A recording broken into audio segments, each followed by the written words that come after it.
Hi, welcome to Module 1. It's an introduction to peer mentoring. Today what we're going to be discussing is defining the role of a peer mentor, looking at what is and is not a mentor. By going over some of the duties and responsibilities of mentor, we'll be able to summarize how you'll be able to own this position that you're taking. We're going to discuss the benefits of being a peer mentor. I really want you to see that not only does the mentee benefit, but we also want you to see that you will benefit. And in that way, we're going to provide some guidance on how to look for those things that you can measure that are attainable, that you can see in your mentee. And lastly, what we'll discuss is the ethics and professionalism of mentoring, just so that way you're really putting your best foot forward as you take on this new opportunity. So what is a peer mentor? Simply put, if we had to really place it into one sentence, a peer mentor is a connection to the university for an incoming student. But as we get through the next couple slides, what you'll see is it's a lot more than just that. Peer mentors have positive attitude and a genuine interest in inspiring students for success. So simply put, they care. An interest in working with people from diverse backgrounds. Part of this training that you're taking online will help you assess some of that as well. But the genuine interest in trying to learn from others' experiences and gain and support is what peer mentors should be doing. Peer mentors have a certain level of professionalism, and they desire to promote earning a degree in STEM. That is the goal of this particular training, is to help students earn a degree in STEM disciplines. So when we look at primary goals are to build a foundation for academic and social success. We want our students to feel academically supported and transition into the university socially, making connections, whether it be with faculty or staff or students or student groups or the community around them. We want them to strengthen the relationships among students and faculty. We want them to develop an interest and become more engaged in their STEM discipline. So we have students, obviously, who have selected majors in STEM disciplines. It's likely who you are going to be mentoring. But we want to be able to really help them further that interest, confirm that interest, and be able to see themselves, functioning, working, researching in a STEM discipline. And mainly a goal that's personally of mine is to provide students access to resources. As upperclassmen, you have a unique experience of going through the university in a way that others have not yet gone through, that staff and faculty can't quite understand. They understand the resources, but you can share that in a more intimate, personal way. So what is a mentor? A mentor is a knowledgeable and experienced guide who teaches and learns through a commitment to the mutual growth of both the mentee and mentor. Simply put, you gotta be willing to learn, you gotta be willing to teach. A mentor is someone who's caring and thoughtful facilitator who provides access to people, places, experiences, and resources outside the mentee's routine environment. So immediately what the mentee might know of the university, you're really that guide to some of those other resources, places, opportunities for them. You'll understand their goals over time and be able to direct them to those resources. A mentor is a role model who exemplifies in word and deed what it means to be an ethical, responsible, and compassionate person. So not just say what you're going to do, do it. You really need to be authentic in that way. A mentor is a trusted ally or advocate who works with, not for, the mentee and on behalf of the mentee's best interests and goals. So there's a difference here that I want to point out, is that you're working with students, so you need to understand that you're not working for them. You want to be collaborative in the approach. So the idea of collaboration is you can't just be a teacher or a learner, you must be both. And these are all really good points that Gordon Nakagawa makes in his peer mentoring resource booklet. If you'd like to access that resource, just simply search peer mentoring resource booklet Gordon Nakagawa and you will find it. A mentor is not a social worker or therapist, an academic or career advisor, a tutor, or a solution to all problems. When you're looking at what a mentor is not, simply put, you need to realize that you are just another person, a student who's willing to share and help and guide. You aren't the professional, assigned to this task of helping with, psychosocial development. You're not supposed to provide them progression towards their degree in terms of advising them which classes to take or what opportunities to lead. You can help guide them through this process by being a good listener and providing, helping them kind of sort through things. But you are not a solution to all their problems, and you really got to be careful about that as you do work with your peer mentees. So next, what we're going to discuss is the summary of duties and responsibilities of a peer mentor. Peer mentors are responsible for establishing positive personal relationships through in-person meetings. At Ohio State, what we do is we pair our students with 6 to 10 mentees, and we have them work with them a minimum of 4 times. And beyond that, they also maintain open communication with their mentees.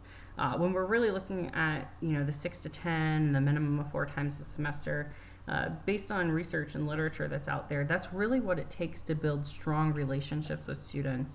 And by grouping them together, what you're able to do is you're going through a better learning process. So our mentors meet both individually with students as well as bring their cluster, or what we call a STEM family, together to be able to work through some of the common problems that first year students or recent community college or transfer students might have. Peer mentors are responsible for helping mentees develop life skills through the exploration of campus and community resources. So basically helping them learn how to navigate to opportunities and really just adjust to college life. Our mentors help assist in case management related to the academic and social success of mentees. When we're looking at this, they're essentially reporting to peer mentor program staff anything that they might be witnessing that might be of a concern. They also come to us and will say, hey, my mentee is really looking for these type of opportunities. I'm really not sure what to guide them in.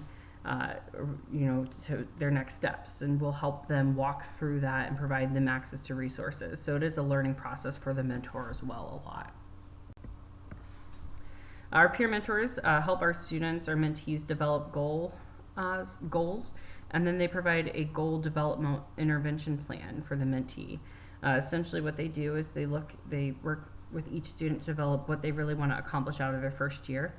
And then we devise a plan for their first and second semester that will help them achieve that goal. The conversations that the mentor should be having with the mentee, the type of objectives that the mentee will be needing to meet along the way to make progress towards that goal.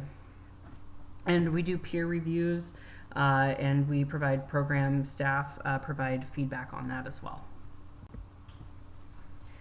Mentors are responsible for increasing awareness of and ability to interact with other social and cultural groups. Get your students out there and engaging with people from diverse backgrounds. In STEM professions, increasingly more, we are seeing diversity rise, and it's important to understand that diversity just isn't by color of skin, race, or ethnicity. It's ideas, it's backgrounds, it's sexuality, it's all of these different things that are kind of complex.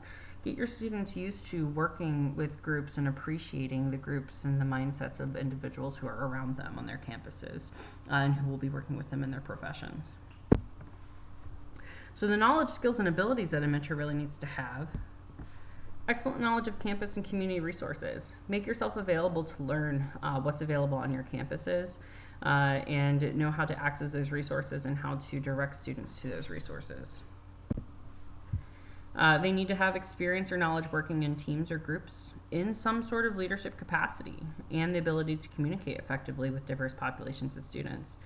This is critical because our students do work with groups and they also work one-on-one. They need that interpersonal and they also need that group dialogue.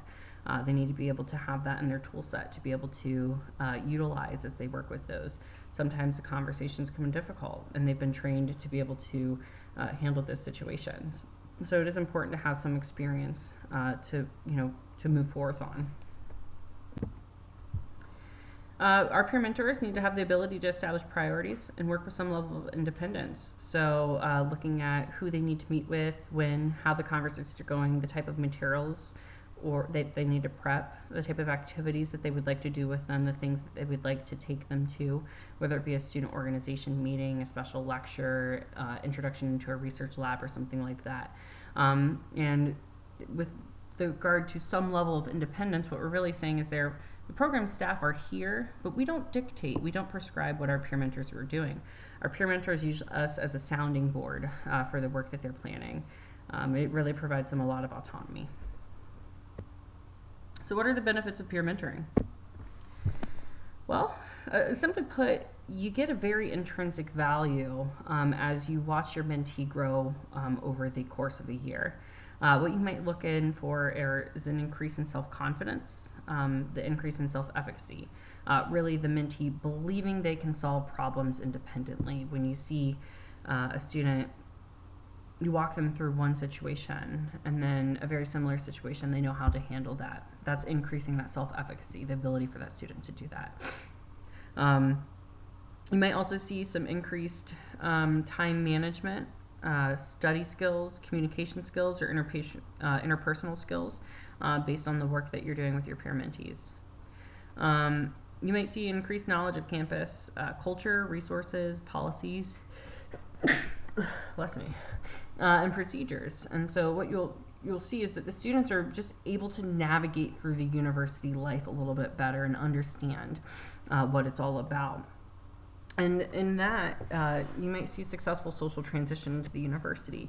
You'll start to see that your peer mentees have a lot more connections, whether that be with faculty or staff or students or groups that are on campus. They'll be able to talk a little bit more about the ways and the connections that they're making. So do try to make that part of your conversations. Most importantly, how you know the benefits of peer mentoring is the mentoring you provide these students is a key aspect of how the college retains and supports successful students. Look for growth and development that shows that you have confidence that your peer mentee is going to succeed in college, that they're going to achieve the goals that they've set forth. So before we can really end this module, it's really important for us to discuss ethics and professionalism of a peer mentor. It's part of the set of expectations that we have for you. So this is adapted from Students Helping Students. It's a book by Newton, Ender, and Gardner. It's a 2010 edition. And they do some really good work of helping talk about peer advocacy, peer mentor, peer teacher, peer advisor kind of work done across campuses. And when they talk about this role, when they try to discuss the code of ethics, they say the things that a peer mentor should do is respect the autonomy and dignity of the students you serve. Be contentious of the scope and limitations of your position. What have you been tasked to do? Maintain the right to privacy and confidentiality of your students. That's something that we'll touch on the next module. But essentially, when they're looking at this, is tell your students what you can and can't, keep to yourself. View it as a friendship, and keep those intimate kind of conversations private. Peer mentor really should avoid conflicts of interest, bias, or dual relationships with students. So don't benefit from the relationship from the student in a way that makes you feel possibly uncomfortable. Usually if you feel discomforted by something, there's probably something there. And it's important to discuss with your program peer mentoring staff about that. And dual relationships really is understanding what kind of relationship you would like with your student and how far that can carry. Usually, if you're ever questioning that, do discuss with a program staff member. So when we're applying ethics to peer mentoring, what we're really thinking about is if you are faced with an ethical dilemma that makes you uncomfortable, consult with your peer mentoring program staff, as they'll be able to guide you and assist you in the situation. Professionalism as a peer mentor. Consider your role as a role model for students. Avoid participating in unethical, illegal, or questionable behavior. You don't want to be seen as a leader by your students and then have something else surface that shows you aren't a leader. One medium where we often see this kind of come into play is the person you are when you are in class or in the position, and the person you are in the evenings and the weekends. What surfaces from social media. So you do want to keep kind of all of that in mind as you're kind of defining your own role. As a peer mentor, you need to create a culture of acceptance. Refrain from gossiping, complaining, or showing bias against students who are different than you. You need to demonstrate an ability to work cooperatively. That is very important in the role of peer mentor, because STEM professions are more and more relying on group work and the ability to work with others. You really need to be a teacher in this process of working collaboratively. You need to present yourself in a professional manner. Dress appropriately. Be punctual in responding to emails or inquiries. And be prepared for meetings and events. Show up and be engaged. Really think about it. If you were to meet with your advisor on your campus, what would you expect of them? That's many of the kind of similar expectations that a peer mentee would have of you. So try to emulate that type of experience for them. Peer mentors model maturity and responsibility in their behavior at events on campus, off campus, and online. As I was stating earlier, who you are in this role and who you are in the classroom is just as important as who you are on campus events, off campus events, and online with social media. The main point is students are looking to you to be an example, be the example. So it's very important that your actions align with your purpose. So what's next? The next is for you to complete the assignment called Defining Your Role. You'll find that under Module 1 assignments just below the PowerPoint slides. So navigate to the assignment page under the Introduction to Peer Mentoring module. Select the Defining Your Role link and complete the assignment as instructed. Thank you so much for joining me on Module 1, an Introduction to Peer Mentoring, and I look forward to getting to talk with you on next Module 2, which is building the relationship with your peer mentee.